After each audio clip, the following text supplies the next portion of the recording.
fatos e versões. O que vai impactar a sua vida agora no Café com Política. Confirmando 2h23. Boa tarde a você, ouvinte da Rádio Super. Nós começamos esta edição extraordinária do Café com Política, recebendo o candidato à presidência da República pelo PSDB, o ex-governador de São Paulo, Geraldo Alckmin. Muito boa tarde, bem-vindo, candidato. Muito boa tarde, Rodrigo Freitas, Ricardo Correia e todos os ouvintes da Rádio Super. Uma grande alegria estar com vocês. Prazer recebê-lo. Como o candidato já anunciou, Ricardo Correia, editor de política do jornal O Tempo, está aqui com a gente também nessa entrevista. Ricardo, boa tarde, bem-vindo. Boa tarde, Rodrigo. Muito boa tarde, candidato. Muito obrigado aí pela presença mais uma vez e muito boa tarde aos ouvintes. Bom, candidato, para começar essa entrevista, eu gostaria de repercutir com o senhor os dados mais recentes das últimas pesquisas de intenção de votos que saíram, pesquisas dos institutos Datafolha e Ibope, que apontaram ainda uma dificuldade de crescimento da campanha do senhor, numericamente falando. Na opinião do senhor, após o atentado que vitimou o candidato Jair Bolsonaro, que está internado, inclusive ainda, a sua campanha acabou saindo prejudicada, já que muitas vezes o senhor disputa um eleitor que também pende para o lado do Bolsonaro? Olha, a campanha vai ser uma campanha mais curta, onde a decisão de voto, Rodrigo, vai ser mais à frente. Aliás, nas últimas eleições isso já ocorreu. Nós tivemos aí mais de 20% de alteração de voto em 10 dias. Nós crescemos, passamos para 10% no Datafolha, a rejeição caiu, a curva é de crescimento, então nós estamos otimistas que nós vamos aí para o segundo turno. Em muitos estados nós já somos o segundo colocado. Então acho que a campanha vai ser uma campanha atípica, né? Com 13 candidatos, só agora que o PT definiu a sua candidatura, né? Eles ficaram aí na realidade enganando, uma enganação danada, porque todo mundo sabia que o Lula não ia ser candidato, mas ficaram aí para proteger o Haddad, que na realidade agora finalmente se apresentou como candidato e vai ter que explicar a gravidade da situação econômica brasileira, 13 milhões de desempregados. Eu tenho convicção de que nós recuperaremos a economia. O país tem um problema fiscal muito sério, que se não resolver rápido pode ter um grave problema econômico. Veja a Argentina, a inflação esse ano ia ser 15%, vai ser 40%. A taxa básica de juros já está em 60%, a moeda está depreciando. E um país com um nível cultural e educacional muito elevado, as melhores melhores terras do continente, tudo isso por desequilíbrio das contas públicas. É questão essencial na economia fazer esse ajuste e a economia voltar a crescer. Nossa meta é emprego, renda, melhorar a vida da população.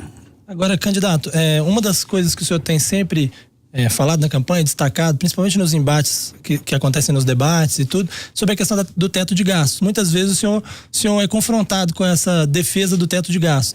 Eu pergunto, o teto de gastos defendido pelo senhor é o mesmo teto de gastos que está em vigor aí hoje no Brasil, ou o senhor faria de alguma outra maneira? O senhor mudaria de alguma forma essa regra? O Ricardo, não precisa ter teto de gasto, o que precisa é cortar gasto. Não adianta estabelecer um teto constitucional se a gastação continua. Em São Paulo, eu fiz um ajuste sem aumentar imposto. Tem que apertar o cinto do governo para não apertar o cinto do povo. Fiz um ajuste, não aumentei imposto e fizemos um superávit primário de 5,3 bilhões de reais. Eu, eleito presidente, vou vender avião, helicóptero, fechar ministério, privatizar empresa, 12 empresas estatais dando prejuízo para a população, TV do Lula, não tem nem audiência. TV, o trem-bala, não existe trem entre Campinas, São Paulo e Rio de Janeiro. Não tem trem, não tem ferrovia, a estatal está aí. Então nós vamos fazer um grande ajuste. Para quê? Para não deixar a economia deteriorar, que o ano que vem já será o 6º ano de déficit primário, aumentando dívida. Isso vai ter uma hora que vai ter fuga de capital e nós vamos entrar em colapso. E a outra é recuperar a capacidade de investimento do Estado, para investir no que interessa, infraestrutura, que gera muito emprego, educação, saúde, segurança. Esse é o caminho que eu acredito e que nós já fizemos, porque entre falar e o fazer tem um abismo. Nós já fizemos, né? Então é importante essa experiência. Mas tratando-se desse déficit ao qual se referia o Ricardo, candidato, e é um déficit gigantesco que o governo ainda prevê para o ano que vem e certamente para os próximos anos também é uma realidade com a qual o próximo presidente vai ter que lidar. Só esses cortes que o senhor defende são suficientes? Há especialistas que dizem que outras medidas mais estruturais, elas precisam ser tomadas para além desses cortes de privilégios, de penduricalhos, etc. Rodrigo, você tem razão. Que a nossa meta, eu fui buscar os melhores economistas brasileiros, pais do Plano Real, Pércio Arida, Edmar Baixa, José Roberto Mendonça de Barros, e nós estabelecemos zerar o déficit em 2 anos. Como é que nós vamos zerar o déficit em 2 anos? De um lado, corte de despesa. Então nós vamos lá o que nós sabemos fazer, apertar o cinto do governo. Segundo, rever os incentivos. O ano que vem está previsto na LDO 139 bilhões de déficit primário. Quer dizer, você não paga nada da dívida, que é de 5,3 trilhões, e ainda gasta, além do que arrecada, 139 bilhões.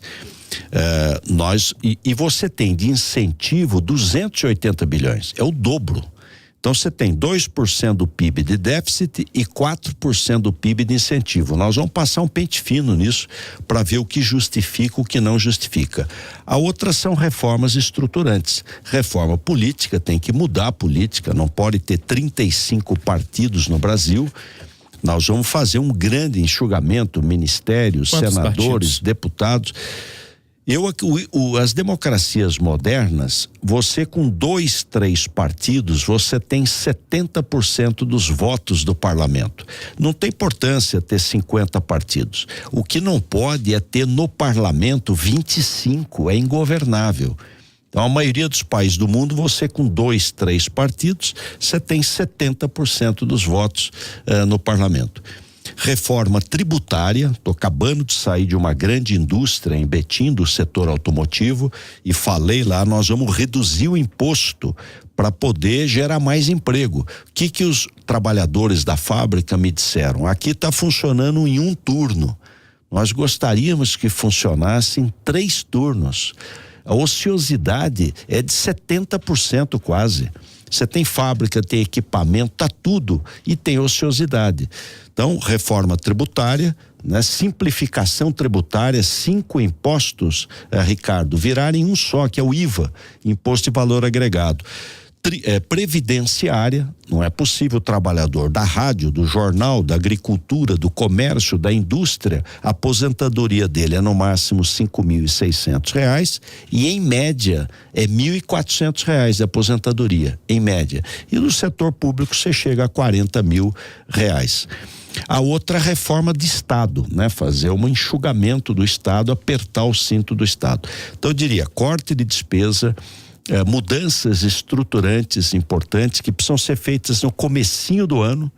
Quem for eleito vai ter muita legitimidade, vai ter 55 milhões de votos, é muito forte isso, e o povo espera a mudança. Agora, sobre essa questão da reforma tributária, do IVA, o senhor não é o único candidato que defende o IVA, outros candidatos também estão falando disso, mas sempre houve uma resistência muito grande na hora de fazer uma reforma fiscal, uma reforma tributária, porque ninguém quer perder nada. Obviamente o governo federal não quer perder recursos, ao mesmo tempo ele não pode aumentar a carga tributária e os estados também não querem perder. Como é que vence essa resistência nos estados, principalmente? Ricardo, a lógica da mudança tributária do IVA é buscar eficiência, quer dizer, você simplifica, você reduz custo das empresas, com isso a economia cresce mais. E a economia crescendo mais ajuda todo mundo, prefeituras, estados e União. Então a lógica da mudança tributária não é tirar de um para dar para o outro, mas é buscar eficiência na economia e simplificação tributária. Eu concordo que não é fácil. Então como é que você faz quando a situação é difícil? Faz em 5 anos. você faz uma tabelinha onde no primeiro ano, os 5 tributos, IPI, ICMS, ISS, PIS e COFINS, reduz um pouco e tem uma alíquota menor de IVA. No segundo ano, reduz mais. Em 5 anos, acabaram os 5 e fica só o IVA. Então, você faz de maneira gradual. Com isso, diminui a resistência. Mas é necessário, o mundo inteiro tem imposto de valor agregado. Só nós que temos essa quantidade de impostos e contribuições absurdas, que leva à sonegação também. Eu queria falar um pouquinho de estratégia política com o senhor. A gente tem visto no seu programa eleitoral uma estratégia de tentar desconstruir a imagem do deputado Jair Bolsonaro, que hoje lidera as pesquisas de intenção de votos. Nas inserções de 30 segundos, no programa eleitoral gratuito também. O senhor pretende continuar com essa tática de desconstruir a imagem dele? E qual a aposta do senhor a partir dessa desconstrução? Olha, não é desconstruir. Nós não fazemos crítica a ninguém, a nenhum candidato. O que nós mostramos foram as próprias colocações do candidato, o que ele pensa, o que ele acredita, o que ele fala. Agora, o que eu acho que é importante alertar o eleitor é o seguinte: você pode votar em A e eleger B. Por quê? O Bolsonaro é um candidato inviável no segundo turno. Ele perde para todos os demais candidatos. Ele perde para a Marina, ele perde para o Ciro, ele perde para o Geraldo, ele perde para o PT. Então, votar no Bolsonaro é trazer de volta o PT. Porque é tudo que o PT quer. Você vai observar que o PT não vai fazer um reparo ao Bolsonaro. Nenhum reparo. Porque ele quer um segundo turno com o Bolsonaro. Aí você elege o PT. A rejeição dele é infinitamente maior que a do PT. Então, esse é o cuidado que precisa ter. Quer dizer, nós temos que alertar o eleitor. Olha, vocês vão conseguir trazer de volta o PT, que nós já conhecemos, né? Agora, o senhor vislumbra algum cenário em que estaria no segundo turno com o Bolsonaro, ou o senhor acha que o senhor crescendo, necessariamente, o senhor tiraria o Bolsonaro do segundo turno e enfrentaria o PT ou o Ciro? Ô Ricardo, é muito difícil você, numa eleição atípica como essa que nós estamos vivendo, você fazer previsões. Agora, eu acho que está tudo em aberto. Essas 3 semanas e meia agora, elas serão decisivas. Vou lhe dar um dado para reflexão, Ricardo, Rodrigo e os nossos ouvintes. Qual foi a última eleição no Brasil? Ela foi em Tocantins, estado de Tocantins. Uma eleição fora de época, porque o governador foi cassado. Não há 25 dias, há 10 dias das eleições, 10 dias, a pesquisa, e correta pesquisa, dizia: primeiro lugar, o ex-prefeito da capital. Segundo lugar, uma senadora da República. Vamos até dizer o nome. Primeiro lugar, o Amasta, ex-prefeito de Palmas, e segundo lugar, a senadora Cátia Abreu. Nenhum dos dois foi para o segundo turno. Então, as decisões, o povo está muito sofrido, muito desencantado. Então, ele vai comparar e vai decidir mesmo lá na frente. Às vezes, até os institutos nem pegam essas viradas que ocorrem em final de campanha eleitoral. Aliás, até nas eleições municipais. Isso ocorreu, as viradas foram lá na frente. Mas eu quero trazer aqui a minha confiança de que é possível recuperar a economia e o Brasil voltar a crescer. Os jovens terem oportunidade. Hoje o desemprego entre os jovens está 26,5%. E a economia voltando a crescer, você tem mais emprego, o salário melhora. E o governo arrecada mais, e aí melhora a saúde, melhora a educação, melhora a segurança. Não tem solução sem crescimento. O Brasil precisa voltar a crescer. Candidato, a gente ainda tem tempo para mais uma última pergunta antes de encerrarmos essa entrevista, e eu queria falar com o senhor a respeito de obras que são importantes para Minas Gerais, diante da necessidade de cortes de todos os tipos que o senhor apontou pra gente, mas nós temos aqui em Minas alguns pleitos muito antigos. A duplicação da BR-381, que nunca se concretiza, o metrô de Belo Horizonte, o Rodoanel Metropolitano é outra novela com a qual convive o cidadão mineiro. Como fazer isso tendo que cortar tantos gastos? E o senhor se compromete com esses pleitos dos mineiros? Olha, Rodrigo, por que eu vejo que é possível e quero aqui me comprometer? Por 3 razões. Primeiro, uma boa política fiscal não é cortar para ficar zerado, não, é cortar para recuperar a capacidade de investimento do governo, para o governo poder ter dinheiro para investir. Mas senão... é possível em 4 anos, candidato? Eu acho que é possível, nós vamos zerar o déficit em menos de 2. A segunda é trazer investimento privado. Você pode fazer ferrovia com investimento privado, pode fazer duplicação de rodovia com investimento privado, aeroporto com investimento privado, hidrovia com investimento privado. Você precisa ter um bom marco regulatório e segurança jurídica. Esse é um outro. E a terceira é que a economia voltando a crescer, o governo arrecada. Quer dizer, por isso que eu tenho dito, olha, se a economia não voltar a crescer, não tem solução. E o pior não é o governo, o pior é o desemprego. Tá certo? Quer dizer, então, todo o foco precisa ser, a economia precisa voltar a crescer. O mundo está crescendo 4%, como é que o Brasil cresce 1%? Menos de 1% até, se o mundo cresce 4%. Então, alguma coisa, está faltando confiança. Está faltando confiança do investidor para investir, do consumidor para consumir. Há uma crise de confiança, que entendo que um governo novo que tenha convicção na necessidade das mudanças traz confiança e traz investimento.